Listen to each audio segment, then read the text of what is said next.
प्रधानमंत्री नरेंद्र मोदी ने गुजरात में सूरत एयरपोर्ट का नया एकीकृत टर्मिनल भवन किया राष्ट्र को समर्पित। पीएम ने दुनिया के सबसे बड़े कार्यालय भवन सूरत डायमंड बोर्स का भी किया उद्घाटन। कहा, सूरत की भव्यता में एक और डायमंड जुड़ा। मुख्यमंत्री मनोहर लाल ने किसानों से किया सीधा संवाद। पराली न जलाने और बेहतर प्रबंधन के लिए किसानों का किया धन्यवाद। कहा, सुप्रीम कोर्ट ने भी हरियाणा के पराली प्रबंधन को सराहा। प्राकृतिक एवं जैविक खेती को बढ़ावा देने के लिए सोनीपत के गांव झिंझौली में आयोजित किसान सम्मेलन में कृषि मंत्री जेपी दलाल हुए शामिल। कहा, उत्पादन के साथ गुणवत्ता बढ़ाने पर ध्यान दे किसान।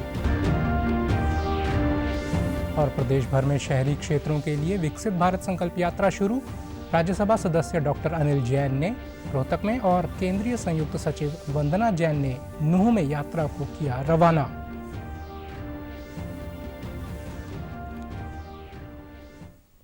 नमस्कार, मैं चंदन शर्मा। अब समाचार विस्तार से। प्रधानमंत्री नरेंद्र मोदी ने आज अपने गुजरात दौरे के दौरान सूरत को दोहरी सौगात दी। पीएम ने अंतर्राष्ट्रीय हीरे और आभूषण कारोबार के लिए दुनिया के सबसे बड़े और आधुनिक केंद्र सूरत डायमंड बोर्स का उद्घाटन किया। ये कच्चे और पॉलिश किए गए हीरों के साथ साथ आभूषणों के व्यापार का एक वैश्विक केंद्र है।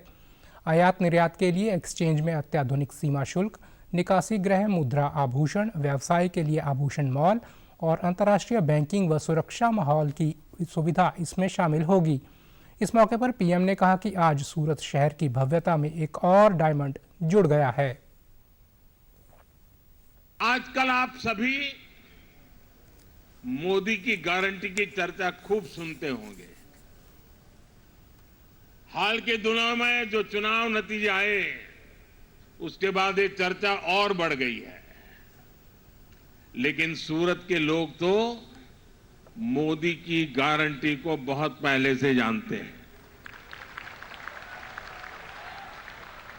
यहां के परिश्रमी लोगों ने मोदी की गारंटी को सच्चाई में बदलते देखा है और इसी गारंटी का उदाहरण ये सूरत डायमंड बोर्स भी है। इससे पहले प्रधानमंत्री मोदी ने सूरत हवाई अड्डे पर नए एकीकृत टर्मिनल भवन का भी उद्घाटन किया। इस दौरान गुजरात के मुख्यमंत्री भूपेंद्र पटेल भी मौजूद रहे। टर्मिनल भवन व्यस्त घंटों के दौरान 1200 घरेलू यात्रियों और 600 अंतर्राष्ट्रीय यात्रियों को संभालने की क्षमता रखता है। इसमें सर्वाधिक व्यस्त घंटों के दौरान की क्षमता को 3000 यात्रियों तक बढ़ाने का प्रावधान है। कभी कभी लगता है बस स्टेशन ज्यादा अच्छा कि एयरपोर्ट अच्छा। बस स्टेशन अच्छा लगता नहीं था, एक झोपड़ी जैसा था। आज कहां से कहां पहुंच गए, ये सूरत का सामर्थ्य दिखाता है। सूरत से दुबई की फ्लाइट आज से शुरू हो रही है। बहुत जल्द हांगकांग के लिए भी फ्लाइट शुरू होगी। गुजरात में अब 3 इंटरनेशनल एयरपोर्ट हो गए हैं। इससे डायमंड के अलावा यहां की textile industry, tourism industry, education और स्किल सहित हर सेक्टर को लाभ होगा।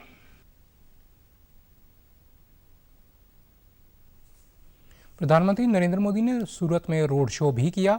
इस दौरान लोगों की पीएम के स्वागत और उनकी एक झलक पाने के लिए बड़ी संख्या में लोग सड़कों पर मौजूद रहे। पीएम ने भी गर्मजोशी के साथ लोगों का अभिवादन किया। मुख्यमंत्री मनोहर लाल ने कल चंडीगढ़ से सीएम की विशेष चर्चा कार्यक्रम के तहत ऑडियो कॉन्फ्रेंसिंग के माध्यम से किसानों से संवाद किया। सीएम ने कहा कि बाढ़ प्रभावित क्षेत्रों में दोबारा से फसलों की बिजाई करने वाले किसानों को प्रति एकड़ 7,000 रुपये का मुआवजा दिया है। प्राकृतिक आपदा से खराब हुई फसलों के लिए किसानों को दी जाने वाली मुआवजा राशि को 15,000 रुपये प्रति एकड़ किया गया है। पिछले 9.5 वर्षों में प्रदेश सरकार की ओर से किसानों को 11,000 रुपये की मुआवजा राशि दी है। सरकार ने प्राकृतिक आपदाओं के नुकसान के सत्यापन, प्रभावित लोगों को मुआवजे के वितरण की प्रणाली में पारदर्शिता के लिए क्षतिपूर्ति पोर्टल शुरू किया था, जो कि सरकार साबित हुआ है। जहां तक मुआवजे की बात है, मुआवजा सब प्रदेशों में जितना मुआवजा सरकार की ओर से दिया जाता है, जो प्रधानमंत्री फसल बीमा योजना के अंतर्गत अपना बीमा नहीं कराते हैं, ऐसे किसानों को पिछली सरकार तो मात्र 6,000 और जाते जाते 10,000 करके गए थे। 10,000 का मुआवजा भी किसी को दिया नहीं था, लेकिन हमने आने के बाद उसको पहले 12,000 किया और फिर बाद में 15,000 रुपये एकड़ ये हमने किया है। तो 15,000 रुपये एकड़ अपने आप में एक राशि हरियाणा सरकार ही सबसे ज़्यादा राशि देती है। तो किसान के नाते से आपकी किस प्रकार से लाभ आपको पहुंचाया जाए, अगर मैं पिछले सब वर्षों की बात करता हूं तो ऐसा किसानों को जो दिया जाने वाला मुआवजा, मैं हालांकि मुआवजा तभी दिया जाता है जब किसान परेशान होता है, दुखी होता है, लेकिन पर्याप्त मुआवजे की जब हिसाब किताब लगाता हूं तो मुझे संतोष होता है कि हमने पिछले 9.5 साल में लगभग 11,000 करोड़ रुपए का मुआवजा दिया है। सीएम ने कहा कि पराली का उपयोग जैव ईंधन बनाने में भी किया जा रहा है। पानीपत रिफाइनरी में 2G के बाद अब 3G प्लांट भी लग गया है, जो दुनिया का पहला रिफाइनरी ऑफ गैस आधारित 3G एथेनॉल प्लांट होगा। सीएम ने कहा कि प्रदेश में पराली जलाने की कम घटनाएं हुए हैं, इसलिए किसान बधाई के पात्र हैं। गत दिनों प्रदूषण के एक मामले की सुनवाई करते हुए सर्वोच्च न्यायालय ने भी पंजाब सरकार को कहा कि खेतों में आग लगाने की घटनाओं को कम करने के लिए हरियाणा से सीखो।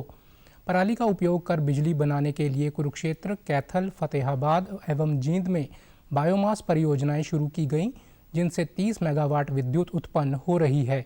उन्होंने कहा कि प्रदेश में खेती की ज़मीन कम हो रही है। सरकार की अफ्रीकी देशों से बात हुई है, हमारे किसान वहां जाकर खेती कर सकेंगे। इसके लिए सरकार योजना बना रही है। मुख्यमंत्री ने कहा कि सरकार किसानों के कल्याण व उत्थान के लिए पूरी तरह समर्पित है। इस दिशा में खेत में बीज बोने से लेकर मंडी में फसल की बिक्री तक हर कदम पर सरकार ने किसानों की मदद की है। विदेशों में जाने के लिए ऐसे हमारे किसान बंधु वहां जाकर के अध्ययन करके आए कि किसानी किस प्रकार से और अच्छी की जा सकती है। इसके लिए भी विदेश भ्रमण की योजना भी बना रहे हैं कि कुछ किसान अगर जाकर के अध्ययन करके आना चाहते हैं, उनकी व्यवस्था भी कर रहे हैं। अफ्रीकन कंट्रीज के साथ हमने बातचीत की, उन्होंने कहा कि हमारे यहाँ ज़मीन बहुत है, अगर आपके किसान हमारे यहाँ ज़मीन लेकर के और खेती करना चाहें तो वो भी हमारा स्वागत करने के लिए तैयार बैठे हैं। ऐसे कुछ किसानों को वहाँ जाने के लिए भी प्रेरित करेंगे। तो मित्रों, किसानों की मदद जितनी हमारे से हो पड़ती है उतनी हम करेंगे। प्राकृतिक एवं जैविक खेती को बढ़ावा देने के लिए सोनीपत के गांव झिंझौली में किसान सम्मेलन कार्यक्रम का आयोजन किया गया। कार्यक्रम में कृषि एवं किसान कल्याण मंत्री JP दलाल ने बतौर मुख्य अतिथि शिरकत की।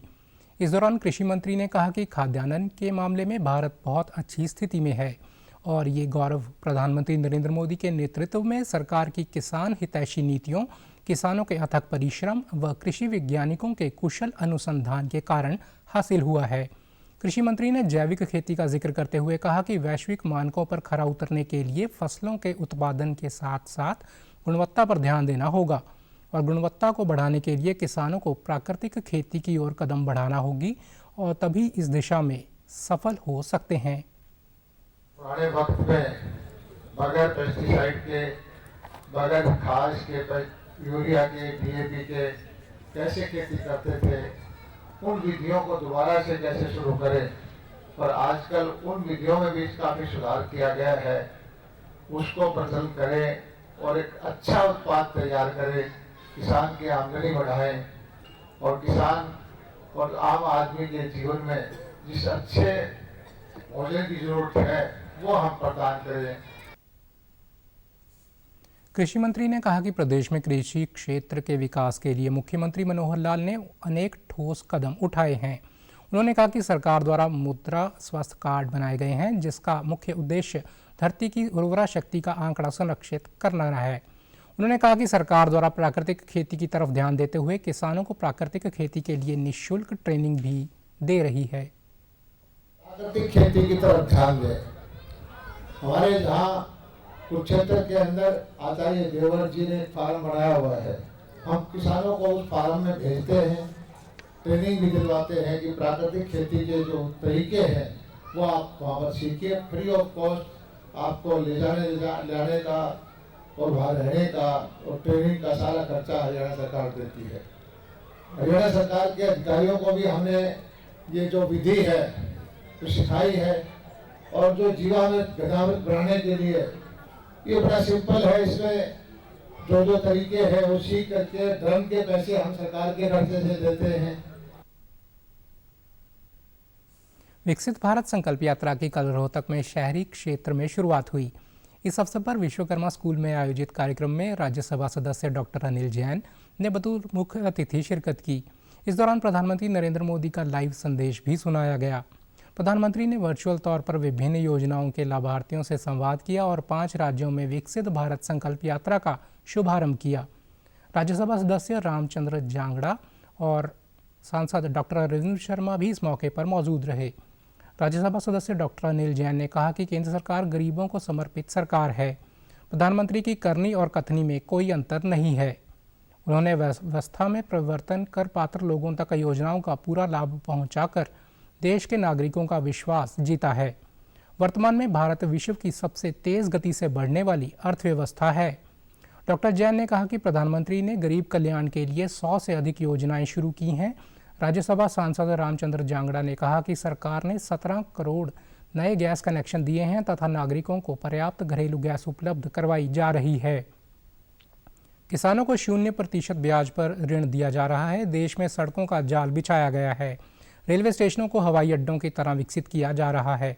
लोगों को सुरक्षित जीवन के साथ साथ शिक्षा व स्वास्थ्य की गारंटी का संकल्प भी सरकार ने लिया है। मैं बड़ी विनम्रता के साथ और पूरे दावे के साथ कह सकता हूं, विश्व में अकेले मोदी जी ऐसे नेता हैं जिन्होंने 5 साल के कार्यकाल में गरीबों के लिए जो कहा वो करके दिखाया। 110 से ज्यादा योजना बनाई, जिनमें 95% योजना देश के गरीबों को समर्पित योजना थी। मोदी जी ने योजनाएं नहीं बनाई थी, योजना बनाई, उन पर कार्यान्वयन किया और एक ही कार्यकाल में परिणाम भी आए। योजना बनाना, क्रियान्वयन करना और उस पर परिणाम आना पूरे 5 साल के एक कार्यकाल में दुनिया में ऐसा किसी ने आज तक करके नहीं दिखाया। हर आदमी के सर के ऊपर छत का संकल्प है। प्रधानमंत्री नरेंद्र भाई मोदी जी का PMAY स्कीम के तहत हर बच्चे को शिक्षा देने का संकल्प है। हर आदमी को स्वास्थ्य की गारंटी का संकल्प है और हर आदमी को हर लिहाज से सुगम जीवन बनाने के लिए जो भी रास्ता सरकार बना सकती है वो सरकार की मोदी जी की गारंटी है। उसी गारंटी की गाड़ी पूरे देश के अंदर घूम रही है। सांसद डॉक्टर अरविंद शर्मा ने कहा कि प्रधानमंत्री नरेंद्र मोदी अंत्योदय के लिए चिंतित हैं। वे विकसित भारत संकल्प यात्रा में गहरी रुचि ले रहे हैं। यात्रा के दौरान वंचित पात्र लोगों को योजनाओं का मौके पर लाभ दिया जा रहा है। आयुष्मान व चिरायु हरियाणा योजना के तहत पात्र लोगों को 1 लाख करोड़ रुपए का लाभ दिया गया है। प्रधानमंत्री विश्वकर्मा योजना के तहत पात्रों को कम ब्याज दर पर ऋण दिया जा रहा है। अगर वो हकदार है, उसका पात्र है, तो तुरंत उसकी पेंशन बढ़ेगी। किसी का आयुष्मान कार्ड है, किसका हमारा चिरायु कार्ड, हरियाणा सरकार ने कदम आगे बढ़ा करके माननीय मुख्यमंत्री जी ने चिरायु योजना दी है, उसका भी समाधान यहीं पर है। जिसमें रजिस्ट्रेशन होना है, जो बातें रहती हैं उनका आप ये समाधान आपकी मोदी जी की गारंटी की वैन है। विकसित भारत संकल्प यात्रा नूंह जिले के मालव गांव पहुंची। राजकीय वरिष्ठ माध्यमिक विद्यालय मालव के प्रांगण में आयोजित विकसित भारत संकल्प यात्रा कार्यक्रम में उपायुक्त धीरेन्द्र खड़गटा ने मुख्य अतिथि के रूप में शिरकत की। वहीं विशिष्ट अतिथि के रूप में वंदना जैन, संयुक्त सचिव स्वास्थ्य मंत्रालय भारत सरकार भी उपस्थित रहीं। कल प्रधानमंत्री नरेंद्र मोदी ने भी वीडियो कॉन्फ्रेंसिंग के माध्यम से लोगों को संबोधित किया और लाभार्थियों से सीधा संवाद भी किया। विकसित भारत संकल्प यात्रा में सरकार के तकरीबन 19 विभागों के स्टॉल लगाए गए, जहां लोगों ने केंद्र व राज्य सरकार की जन कल्याणकारी योजनाओं का लाभ उठाया। उपायुक्त धीरेन्द्र खड़गटा एवं स्वास्थ्य मंत्रालय भारत सरकार की संयुक्त सचिव वंदना जैन के द्वारा लाभार्थियों को गैस कनेक्शन तथा प्रशंसा पत्र देकर सम्मानित किया गया।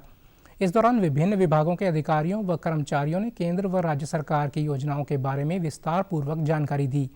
पत्रकारों से बातचीत के दौरान उपायुक्त धीरेन्द्र खड़गटा ने कहा कि विकसित भारत संकल्प यात्रा का लोग लाभ उठा रहे हैं।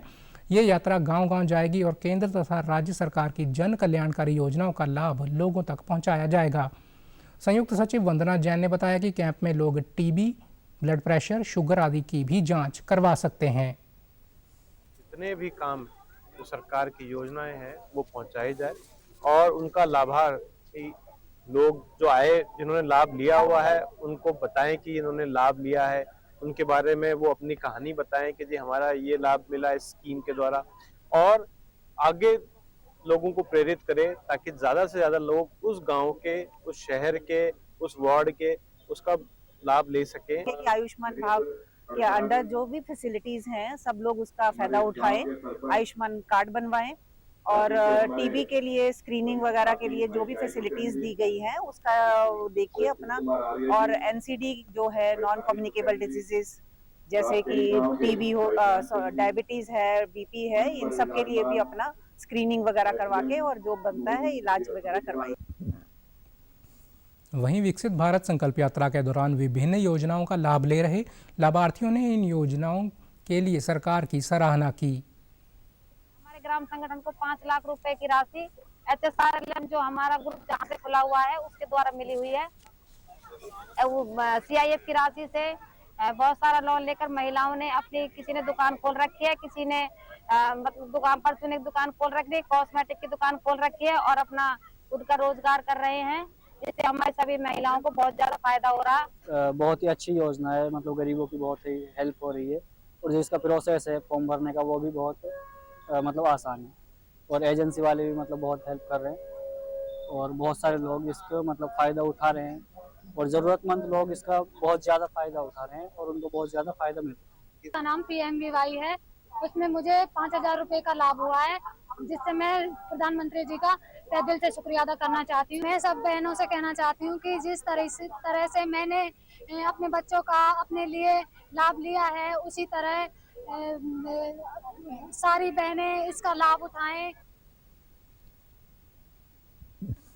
2047 तक भारत को विकसित बनाने के उद्देश्य से आयोजित की जा रही विकसित भारत संकल्प यात्रा आज सोनीपत जिले के राई क्षेत्र के गांव सेवली राजकीय विद्यालय में पहुंची, जहां केंद्र व राज्य सरकार द्वारा विभिन्न विभागों की कल्याणकारी योजनाओं से ग्रामीणों को अवगत कराया गया।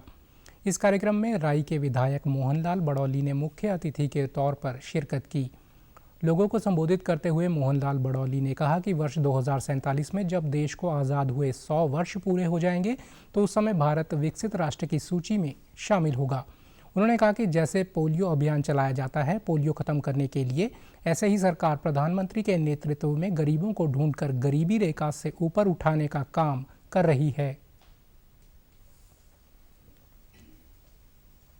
ये सब के अलग अलग से स्टॉल लगे हैं, आयुष विभाग है और पूरी जानकारी, हर एक डिपार्टमेंट की जानकारी, जो समाज का अंतिम व्यक्ति है उसको जो सरकारी योजनाओं का लाभ देना है उसके पूरा उनका ब्यौरा सबको दिया गया है।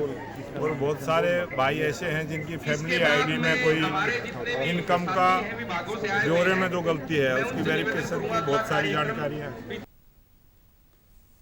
कार्यक्रम में महिला एवं बाल विकास मंत्रालय की ओर से गर्भवती महिलाओं की गोद भराई की रस्म को अदा कर फल वितरित किए। कार्यक्रम के दौरान केंद्र व राज्य सरकार द्वारा विभिन्न विभागों की कल्याणकारी योजनाओं से ग्रामीणों ने जानकारी प्राप्त की। विभिन्न योजनाओं का लाभ उठा चुके लाभार्थियों ने सरकार की सराहना की। यात्रा हुई है जिसके तहत सभी गर्भवती महिलाओं की गोद भराई की रस्म की गई है। मंत्री आकर हमारी सबकी गोद भराई कर सरकार का धन्यवाद करती हूँ। और भी अन्य योजनाएं हमें सरकार के माध्यम से पता चली हैं तो उसका मैं तहे दिल से शुक्रिया। हमारे गांव में बाज कृषि योजना का प्रोग्राम हो रहा था, उसमें मैं आया हुआ था। जो प्रधानमंत्री ने जो योजना लागू कर रखी है 2000 की किसान निधि की समान निधि की, मैं उसका लाभ ले रहा हूँ। सरकार ने ये योजना अच्छी तरीके से गरीब आदमियों के लिए बनाई है, बहुत अच्छी बनाई है। शपथ यात्रा चल रही है प्रधानमंत्री के माध्यम से, बहुत ही चल रही है और जो हमें इनसे जो है काफ़ी योजनाएं जो है जिनमें जो PMJJY यानी प्रधानमंत्री योजना जिसमें किसानों के लिए बहुत बेनिफिट है। जो योजना के माध्यम से जो हमें एक राशि मिलती है वो हमारे अकाउंट्स में सीधा आती है। प्रधानमंत्री जी का धन्यवाद करते हैं कि ऐसी योजनाएं जो है कभी नहीं मिली है, जो डायरेक्ट खातों में पैसा आता है और हम एक छोटे से किसान हैं। अंतर्राष्ट्रीय गीता महोत्सव के शुरू होने से पहले कल शाम कुरुक्षेत्र में मंत्रोच्चारण और शंखनाद की ध्वनि के साथ गीता पूजन हुआ।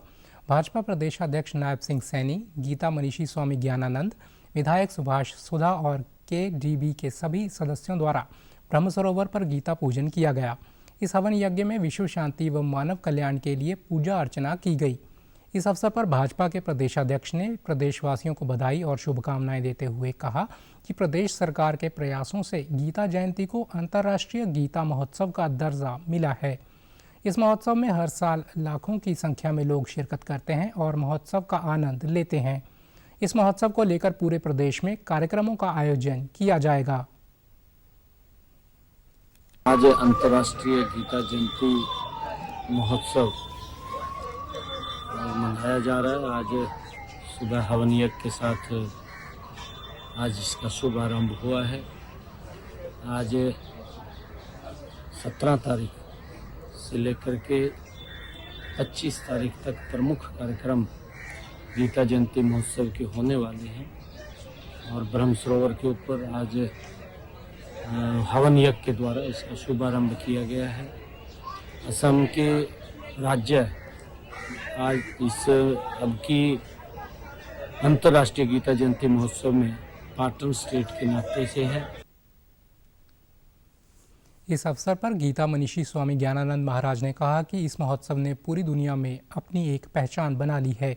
इस महोत्सव की परंपरा का निर्वहन करते हुए हवन यज्ञ, गीता यज्ञ और ब्रह्म सरोवर के पूजन का कार्य किया गया। प्रारंभ होता है अपने गीता सेमिनार के रूप में, सांस्कृतिक मुख्य कार्यक्रमों के रूप में वो आज से हो रहा है और प्रतिवर्ष की भांति जो प्रारंभ होता है वो संपूर्ण गीता जी के यज्ञ की पूर्णाहुति के साथ होता है। संपूर्ण गीता जी का यज्ञ होता है और ब्रह्म सरोवर तीर्थराज का जो कुरुक्षेत्र का मुख्य तीर्थ केंद्र है, ब्रह्म सरोवर का पूजन होता है। करनाल की समाजसेवी संजौली बनर्जी ब्रिटेन के शाही परिवार किंग चार्ल्स की मेहमान बनेगी। इसके लिए उन्हें निमंत्रण भेजा गया है। ब्रिटेन में उन्हें संयुक्त राष्ट्र पुरस्कार प्रदान किया जाएगा। इस निमंत्रण के बाद उनके परिवार में खुशी का माहौल है। ऐसा विशेष न्योता हासिल करने वाली संजौली देश की सबसे कम उम्र की बेटी है।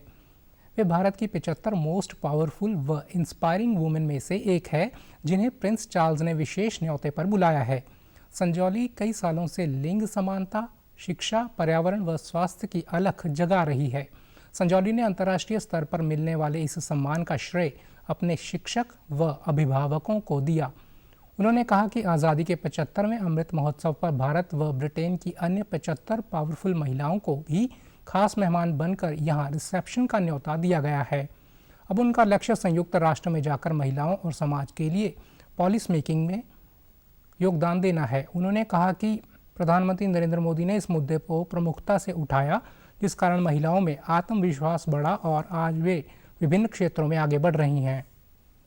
में ही मेरे माता पिता ने समाज कार्य के क्षेत्र में डाल दिया था और एक वो सोच थी कि मैं अपने तक सीमित ना रहूं और मैं इस अपने लिए ना जीऊं और मैं और समाज में जो और कृतियां हैं उसके बारे में सोचूं, कुछ काम करूं और एक जिम्मेवार नागरिक बनूं। तो उसी सोच को लेकर मैं बड़ी हुई और अब जो है मैं मानसिक स्वास्थ्य, मेरी बहन के साथ मानसिक स्वास्थ्य के क्षेत्र में काम कर रही हूँ। हरियाणा से मैं अकेली लड़की हूँ और ये 75 औरतें जो हैं वो इंग्लैंड और इंडिया से मिलाकर उन्होंने इनको चूज़ किया और ये भारत के 75 साल जो हुए हैं आज़ादी के, उसके अमृत महोत्सव पर ब्रिटिश हाई कमीशन का इनिशिएटिव रहा।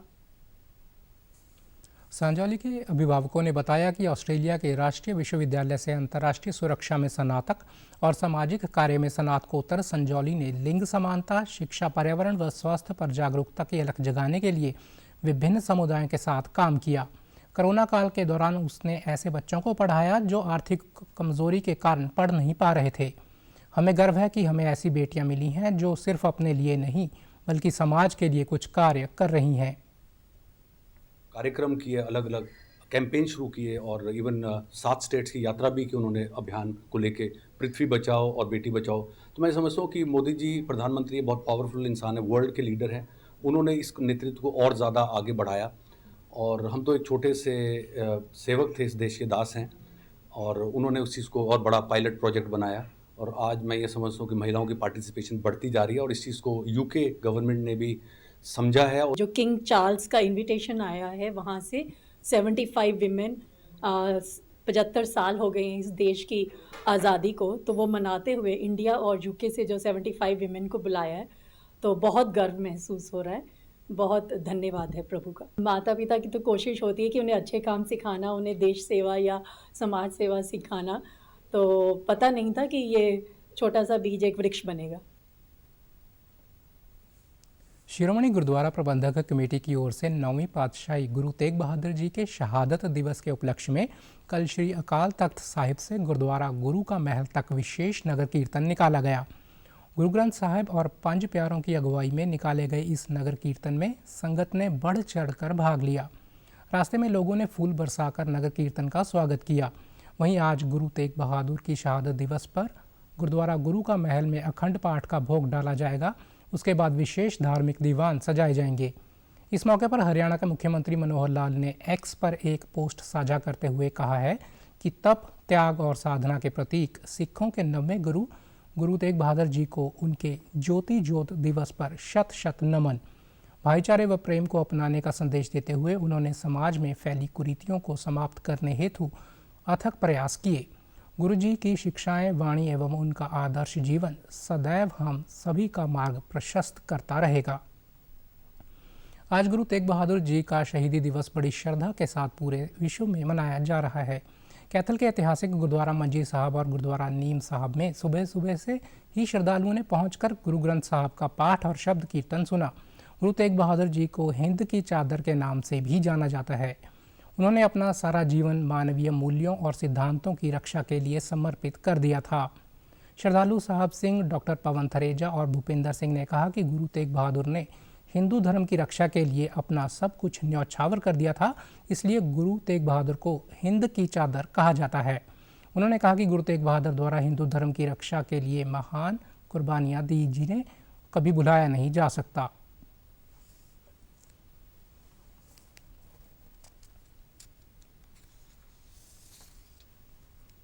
ਧਰਮ ਦੀ ਰੱਖਿਆ ਕਰਨ ਵਾਸਤੇ 9ਵੇਂ ਗੁਰੂ ਤੇਗ ਬਹਾਦਰ ਸਾਹਿਬ ਜੀ ਨੇ ਤਿਆਗ ਦਿੱਤਾ।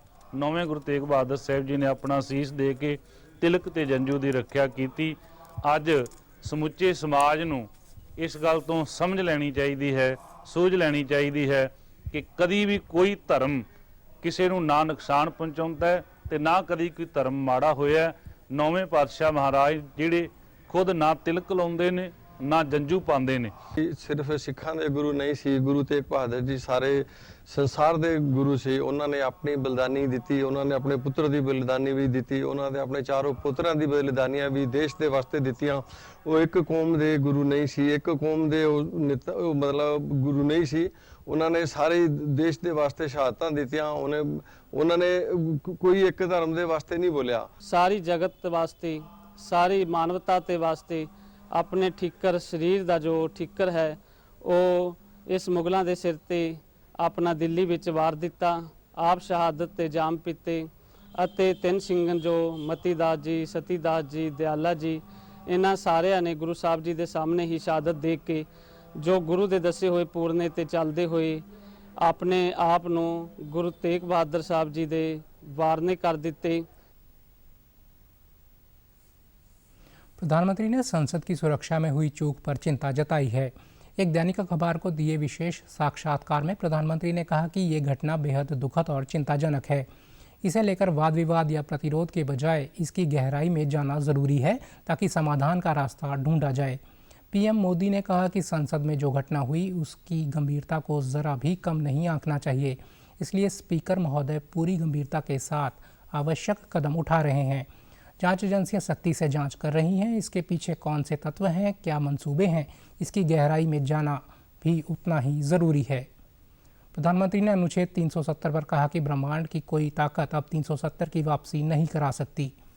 हिंदी पट्टी के 3 राज्यों मध्य प्रदेश, छत्तीसगढ़ और राजस्थान की जीत के आगामी लोकसभा चुनाव के लिए भी संदेश बताते हुए प्रधानमंत्री ने कहा कि उनके लिए सीटों की गिनती से ज़्यादा जनता के दिलों को जीतना प्राथमिकता है।